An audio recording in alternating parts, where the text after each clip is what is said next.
हमारे इस अगले वीडियो में हम क्वेश्चन नंबर 11 के बारे में देखेंगे। साझेदारों के पूंजी खातों में भूल सुधारों का लेखा कब और क्यों किया जाता है समझाइए। जो हमारी बुक्स में कुमाऊं चौधरी की जो बुक्स में दे रखा है 2.27 में बंद हुए साझेदारी लेखे में सुधार या समायोजन। परीक्षा में वर्ष 1999 के पहले इन क्वेश्चन को बहुत बार पूछा गया था। ये भी बहुत आसान क्वेश्चन है जिसे हम अच्छे से याद कर सकते हैं। थोड़ी सावधानी से अगर याद करेंगे तो पूरा क्वेश्चन अच्छे से समझ में आ जाएगा। तो इसमें बताया गया है किसी हिसाबी वर्ष का लाभ हानि खाता और चिट्ठा बनाने के बाद हमने किसी वर्ष का लाभ हानि खाता और चिट्ठा बनाने के बाद जब साझेदार को ये ज्ञात होता है कि साझेदारी प्रलेख में दी गई व्यवस्था के अनुसार खाते नहीं बनाए, मतलब हमने लाभ हानि खाता और चिट्ठा तो बना दिया लेकिन उसमें कुछ गलतियां कर दी, तो साझेदारी लेखे में तदनुसार सुधार करना आवश्यक हो जाता है। साझेदारी लेखे में निम्न प्रकार की भूलें हो सकती, मतलब हमने लाभ हानि खाता और चिट्ठा तो बना दिया लेकिन हमने हमारी जो साझेदारी प्रलेख है उसके अनुसार नहीं बनाया, कुछ गलतियां कर दी, कुछ भूलें कर दी है। और यहाँ पर कुछ भूलें बताई गई है, वो भूलें भी याद रखना बहुत आसान है। जैसे पूंजी पर ब्याज नहीं लगाया जबकि ब्याज देने का प्रावधान साझेदारी प्रलेख में था, हमको ब्याज देना था लेकिन हमने नहीं लगाया। पूंजी पर ब्याज दे दिया गया जबकि साझेदारी प्रलेख में ब्याज देने का प्रावधान नहीं था, ये भी हमसे गलती हो सकती है। पूंजी पर ब्याज निश्चित दर से या तो अधिक दे दिया या कम दे दिया। आहरण पर ब्याज नहीं लगाएगा जबकि ब्याज लगाने का प्रावधान प्रलेख में था, ये गलती है।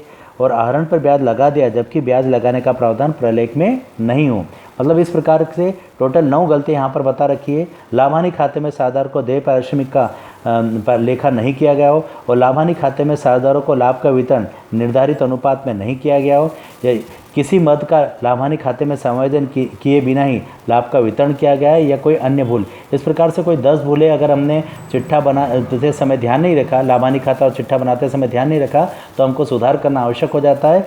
तो इन भूलों का समायोजन करने पर फर्म के लाभ हानि खाते तथा चिट्ठे में परिवर्तन करना जरूरी हो जाता है। अगर ये 10 गलती हो गई है तो वापस से हमें लाभ हानि खाता और चिट्ठे में परिवर्तन करना जरूरी हो जाता है, क्योंकि इनका प्रभाव पार्टनर्स कैपिटल अकाउंट और करंट अकाउंट पर पड़ता है। अतः साझेदार लाभ हानि खाते तथा चिट्ठे में परिवर्तन करने के स्थान पर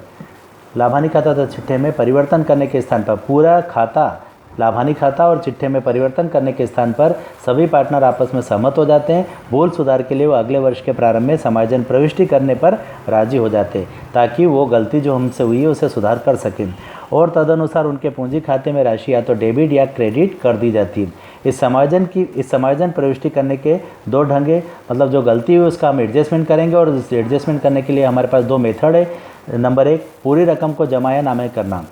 समायोजन के अंतर्गत जो रकम साझेदार को प्राप्त है उन्हें साझेदारों के खाते में जमा करना है, मतलब जो रकम साझेदारों को मिलनी है वो पार्टनर्स कैपिटल अकाउंट के क्रेडिट साइड में लिख दी जाएगी और जो रकम उनसे वसूल की जानी है वो डेबिट साइड में लिख दी जाएगी। इस प्रकार से हम समायोजन कर सकते हैं। या फिर अंतर की रकम को जमा या नामे करना। इस विधि में प्रत्येक साझेदार के कुल खाते में जमा की जाने वाली रकम और कुल नामे की जाने वाली रकम का अंतर निकालते हैं। हम 3 साझेदार है तो तीनों साझेदार में जो जमा की जाने वाली रकम वो लिखेंगे और उसके बाद जो नामे की जाने वाली है, मतलब उनसे जो लिया जाने वाला पैसा है वो माइनस करेंगे। उसके बाद जो डिफरेंस आएगा अंतर की राशि उनके खाते में जमा या नामे की जाएगी। तो ये 2 मेथड के द्वारा उस भूल का सुधार हम करते हैं। भूल सुधार की जनरल प्रविष्टि करने के बाद संशोधित लाभ हानि खाता बनाकर साझेदारों में वास्तविक लाभ और हानि का विभाजन कर देना चाहिए। तो इस प्रकार से ये क्वेश्चन हमारा यहाँ पर समाप्त होता है। और आप देख पा रहे होंगे यहाँ पर मैंने जो बताया इसको अच्छे से आपको अपनी कॉपी में लिखना है, नोट करना है। पहला क्वेश्चन है साझेदारी का अर्थ और परिभाषा लिखे, साझेदारी के 4 विशेषता लिखे, साझेदारी के 4 अधिकार लिखे, साझेदारी संलेख का अर्थ और इसे तैयार करने के उद्देश्य, आवश्यकता और कारण लिखे, साझेदारी संलेख की 4 प्रमुख बातें लिखे, साझेदारी संलेख की अनुपस्थिति में लागू होने वाले 4 नियम को लिखिए। और क्वेश्चन नंबर 7 आ रहा है, स्थिर पूंजी पद्धति तथा परिवर्तनशील पूंजी पद्धति से आपका क्या आशय है। स्थिर पूंजी पद्धति तथा परिवर्तनशील पूंजी पद्धति में 4 अंतर बताइए, बहुत महत्वपूर्ण क्वेश्चन है। साझेदारों के चालू खातों में किन किन मदों का समावेश होता है, इनको समझाइए। चालू खाते के डेबिट और क्रेडिट में क्या आता है, इन्हें बताइए। लाभ हानि नियोजन लेखा क्यों बनाया जाता है, इन्हें समझाइए। और साझेदारों के पूंजी खातों में भूल सुधारों का लेखा कब और क्यों किया जाता है, ये अभी जो हमने मेथड देखी एक इसको हमें देखना होगा। एक क्वेश्चन नंबर 12 भी इसमें आ रहा है, ये भी हमको करना होगा। आहरण पर ब्याज की गणना की विधि। आहरण पर ब्याज की गणना की विधि हमारी बुक्स में बतलाई गई है। ये भी हमें परीक्षा की दृष्टि से इसे करना चाहिए। 2.30 में आप देख पा रहे होंगे आहरण पर ब्याज की गणना की विधि के लिए कुछ फार्मूले भी बता रखे हैं। इसमें पहली विधि आ रही गुणनफल विधि। इस पद्धति के अंतर्गत निम्न प्रक्रिया अपनाई जाती है। अगर हमें आहरण पर ब्याज की गणना करनी है तो सबसे पहले ए पोर्शन में बोला है आहरित राशि में दिनों या माह या दिनों का गुणा कीजिए, इसे गुणनफल कहा जाएगा। जो भी पैसा निकाला है उसमें हम क्या करेंगे, माह या दिनों, हमारे प्रश्न में जो भी दिया उनका क्या करेंगे, गुणा करेंगे। फिर सभी गुणनफल को क्या करेंगे, हम जोड़ लेंगे। पहले तो जो राशि निकाली है अलग अलग महीनों में उनको हम क्या करेंगे, माह या दिनों में राशि का गुणा करेंगे और इस सभी गुणनफल को हम जोड़ लेंगे और उसके बाद इन सूत्र में उसका प्रयोग करेंगे। अगर हमारा प्रश्न माह के आधार है तो ये वाला सूत्र लगेगा और दिनों के आधार है on the basis of days है तो हम इस सूत्र का प्रयोग करते हुए आहरण पर ब्याज की राशि निकालेंगे। इसी की एक दूसरी विधि आ रही है औसत देय विधि, एवरेज ड्यू डेट मेथड। इस पद्धति के अंतर्गत कुल आहरित राशि पर ब्याज की गणना की जाती है।